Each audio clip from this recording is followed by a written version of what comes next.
Hola, yo soy Norma Estefanía Salazar Garduño el Instituto Universitario del Estado de México. Yo voy a exponer la unidad 2 de nombre El Sistema Federal y la unidad 3 el Sistema de Contribución de Competencias. Bueno, primeramente vamos a ver tres conceptos básicos que son la federación, la confederación y el federalismo. Estrictamente, la federación la vamos a entender como una agrupación institucionalizada de ciertas entidades sociales relativamente autónomas. ¿Por qué relativamente autónomas? Porque no son del todo autónomas. Y bueno, sin embargo, para esta materia, en esta vez, pues la vamos a entender como un Estado soberano, conformado a su vez por la reunión de varias entidades federativas, que ya sabemos que es una entidad federativa, eh, que gozan de una cierta autonomía en su política y en sus leyes más que nada interiores, eh, pero que se encuentran sujetas a un poder y a un pacto federal. Esa es la federación. La confederación es esa unión de estados soberanos que se rigen por leyes comunes afines. Ya nos está hablando de estados soberanos y que ya tienen ciertas leyes comunes, ciertas leyes que comparten entre todos. Y el federalismo es pues esa doctrina política o forma de gobierno en donde el Estado o se busca que un Estado soberano esté conformado por un conjunto pues de entidades federativas que ya las habíamos mencionado, que conservan cierta autonomía pero que al mismo tiempo otorgan ciertas libertades y poderes al Estado soberano. Por eso es que pues no son totalmente autónomas estas entidades federativas. Vamos a ver unas ciertas características con las que cuenta el sistema federal. El sistema federal cuenta con una constitución escrita que regula esta unión de los estados, o sea, una constitución que va a abarcar y que va a ser aplicada en todos los estados de su conformación. Cuentan con una división territorial, exactamente, la división territorial que son los estados, las entidades federativas. Manejan lo que es la descentralización. Es un sistema implementado en países grandes, o sea, con gran población. Ahorita vamos a ver igual unos ejemplos de estos. Existen gobiernos locales, porque en cada entidad federativa pues tienen un gobierno, que obviamente pues siguen las reglas de la federación o del sistema federal. También cuentan con un Congreso y un poder legislativo, que más adelante lo vamos a ver. Cuentan con gobiernos locales que responden al gobierno federal, que ya lo había mencionado, y cuentan con los gobiernos locales que tienen leyes internas, que también es muy importante. Unos ejemplos de países en donde se implementa el federalismo son en Brasil, en Alemania, en la India, en Venezuela, en México, por supuesto, en Argentina y en Suiza. Son algunos, pero son más. Como ya lo habíamos visto, son países que son grandes, que tienen un mayor, pues, una gran población.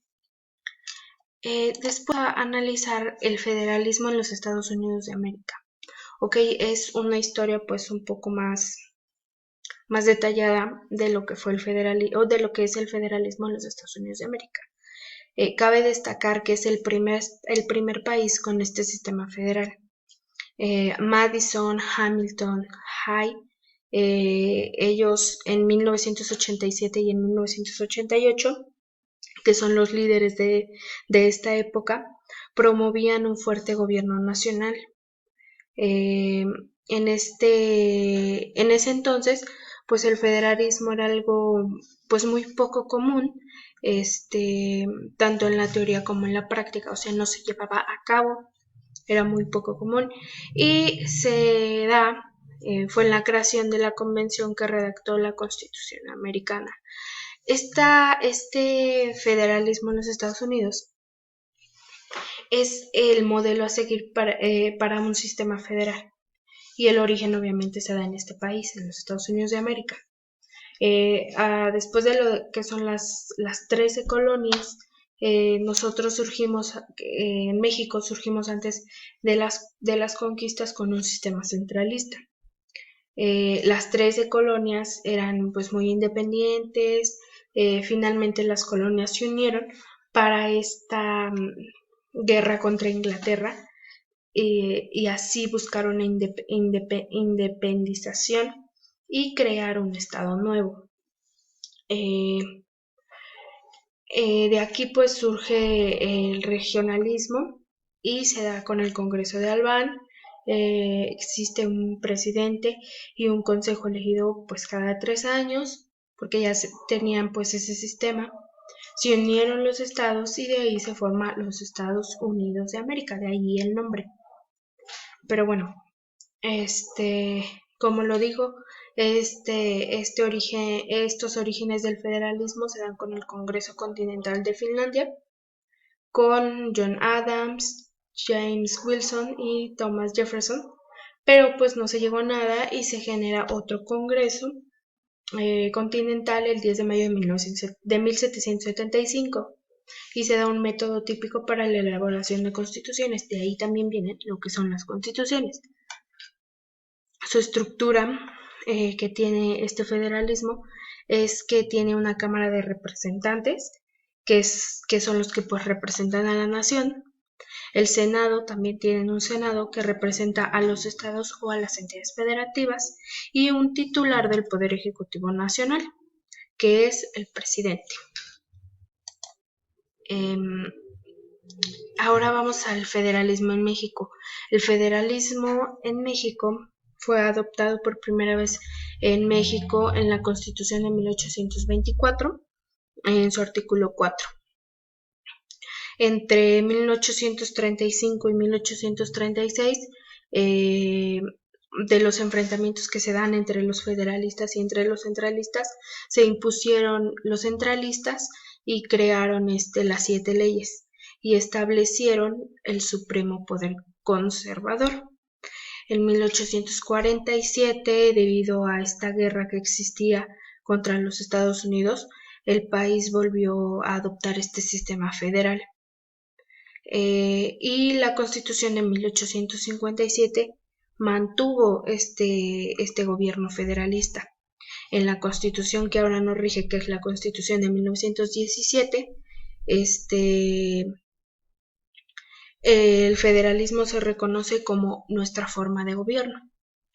Y la estructura del federalismo en México es que contamos con una Cámara de Diputados, que es la que representa al pueblo, que somos todos los individuos que habitamos en este territorio mexicano, la Cámara de Senadores, que representa a los estados o a las entidades federativas, y el Poder Ejecutivo, que es el presidente de los Estados Unidos mexicanos, que es pues quien encabeza la administración pública federal del país. Entonces, pues es muy importante saber. Nos vamos con otro subtema, que es la antinomia entre federalismo y entre el centralismo.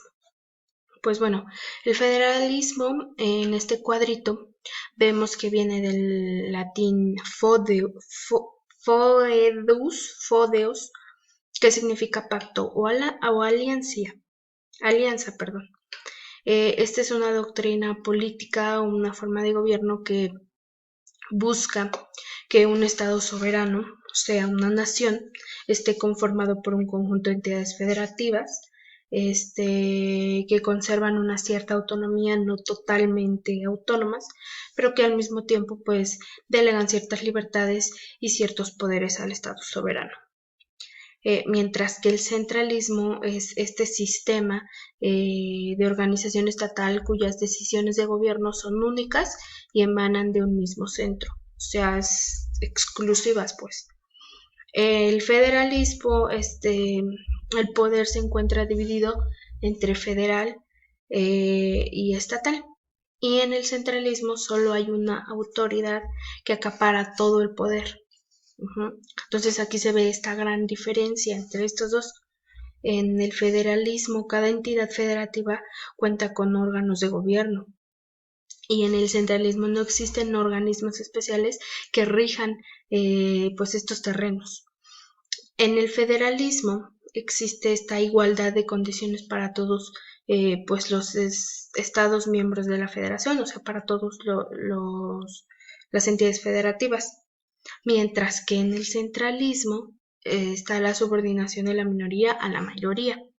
Y en el federalismo hay una constitución federal y también da esa oportunidad de que existan leyes locales. En el centralismo existe solo una constitución o una ley en general. No permite esa exclusividad de que cada entidad federativa pues tenga esta constitución, ¿no? Bueno, ahora vamos a pasar a la distribución de competencias, que aquí ya estamos entrando a lo que es la unidad 3.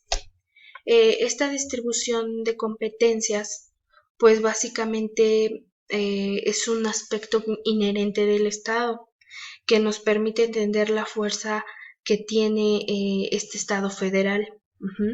Y que nos permite conocer sus alcances y su ámbito de acción, y al mismo tiempo nos permite conocer la fuerza que tienen estas entidades que lo conforman, estas entidades federativas, en su ámbito de acción y también en sus alcances. En esta imagen pues vemos esto. Este es, digamos que el poder supremo, pero tiene o también le da ciertas competencias a las demás. O sea, así debe de ser, y esta es una distribución de competencias. Seguimos y nos vamos con la distribución de competencias entre la federación y entre los estados. Bueno, pues esta distribución de competencias, y de acuerdo a lo establecido en el artículo 49 de la Constitución Política de los Estados Unidos Mexicanos, el poder de la federación se divide en tres, que es el ejecutivo, el legislativo y el judicial. El ejecutivo, que nos representa el presidente de la República, encabeza la administración pública federal. En el legislativo existe lo que es la Cámara de Diputados y de Senadores, y su función primordial es legislar a nivel federal. Y el judicial, que es la Suprema Corte de Justicia de la Nación, que trata pues de impartir esa justicia en su ámbito de competencias federales. Es muy importante, aquí está el Ejecutivo, que es el presidente, las cámaras de diputados y senadores, y lo que es el Poder Judicial, que es la Suprema Corte de Justicia de la Nación. También vamos a ver lo que es la división del poder en las entidades federativas. Estas entidades federativas dividen su poder de la siguiente manera: en ejecutivo también, en legislativo y en judicial. Pero ahora en el ejecutivo va a estar un gobernador de cada entidad federativa que encabeza la administración pública local. En el legislativo vamos a encontrar lo que son las legislaturas locales.